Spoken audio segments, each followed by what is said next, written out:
Assalamualaikum warahmatullahi wabarakatuh. Nama saya Namur Ali Marsuna. Saya sedang menjalani kuliah di UIJ. Dan dalam video ini saya akan membahas gangguan kecemasan sebagai bagian dari UTS Psikologi Abnormal.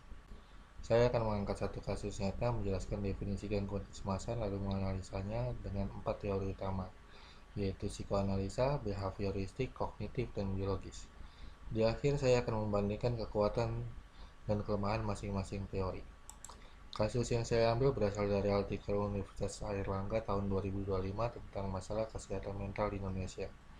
Artikel tersebut menjelaskan bahwa gangguan kecemasan meningkat signifikan pada kelompok usia produktif, terutama perempuan, dan seringkali tidak terdeteksi. Salah satu contoh kasus adalah seorang mahasiswa yang mengalami serangan panik berulang. Ia tiba-tiba merasa sesak nafas, jantung berdegar, tangan dingin, dan muncul rasa takut akan kematian. Padahal tidak ada ancaman nyata di lingkungannya. Kondisi ini membuatnya sulit berkonsentrasi kuliah, sering menghindari aktivitas sosial, dan akhirnya menurunkan kualitas hidupnya. Menurut Kaplan, Sadok, dan Greb, kecemasan adalah respon terhadap situasi yang mengancam. Normal bila terjadi sesekali, namun menjadi abnormal bila berlebihan, dan mengganggu fungsi hidup. DSM-5 mengklasifikasikan gangguan kecemasan ke dalam beberapa bentuk, misalnya fobia spesifik, gangguan panik, generalized anxiety disorder, dan lain-lain. Gejalanya mencakup fisik, jantung berdebar, jejak sesak nafas, sakit perut. Gejala yang kedua, perilaku berubah, diantaranya menghindar dan adanya ketergantungan. Gejala yang ketiga yaitu kognitif, yaitu sulit konsentrasi dan banyak berpikir negatif. Berikut analisa tentang 4 teori. Teori pertama, psikoanalisa dari Freud, menjelaskan kecemasan sebagai hasil konflik antara ego dan superego. Pada kasus mahasiswi tadi, kecemasan muncul karena dorongan yang direpres, misalnya rasa takut gagal atau kehilangan kontrol yang tidak disadari, lalu muncul sebagai serangan panik.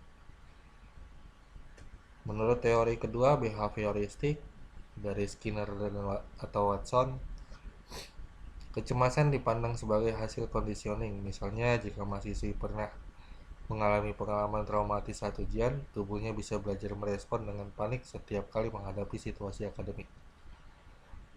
Teori yang ketiga, kognitif. Penjelasannya menekankan distorsi berpikir. Mahasiswi mungkin memiliki keyakinan irasional, saya pasti gagal, atau semua orang menilai saya buruk. Pikiran negatif ini memicu kecemasan berlebihan. Teori yang keempat, biologis, menjelaskan kecemasan melalui faktor genetik dan neurotransmitter. Penelitian menunjukkan kadar serotonin dan norepinefrin yang tidak seimbang dapat memicu serangan panik. Jadi ada dasar biologis yang memperkuat gejala. Perbandingan kekuatan dan kelemahan. Teori psikoanalisa kuat, menjelaskan konflik batin, tapi lemah karena sulit dibuktikan secara empiris. Teori behavioristik kuat dalam terapi praktis, exposure, desensitisasi, tapi lemah karena mengabaikan pikiran internal. Teori kognitif kuat karena CBT terbukti efektif, tapi lemah bila faktor biologis dominan. Menurut teori biologis, kuat dengan bukti medis, tapi lemah karena reduksionis, hanya fokus pada otak, tidak pada pengalaman hidup. Dari analisis ini kita bisa melihat bahwa gangguan kecemasan tidak bisa dijelaskan hanya dengan satu teori. Setiap pendekatan memberi kontribusi berbeda. Oleh karena itu, penanganan terbaik adalah menggunakan model biopsikososial, menggabungkan aspek biologis, psikologis, dan sosial. Semoga penjelasan ini membantu kita memahami kompleksitas gangguan kecemasan. Terima kasih, sekian dari saya. Assalamualaikum warahmatullahi wabarakatuh.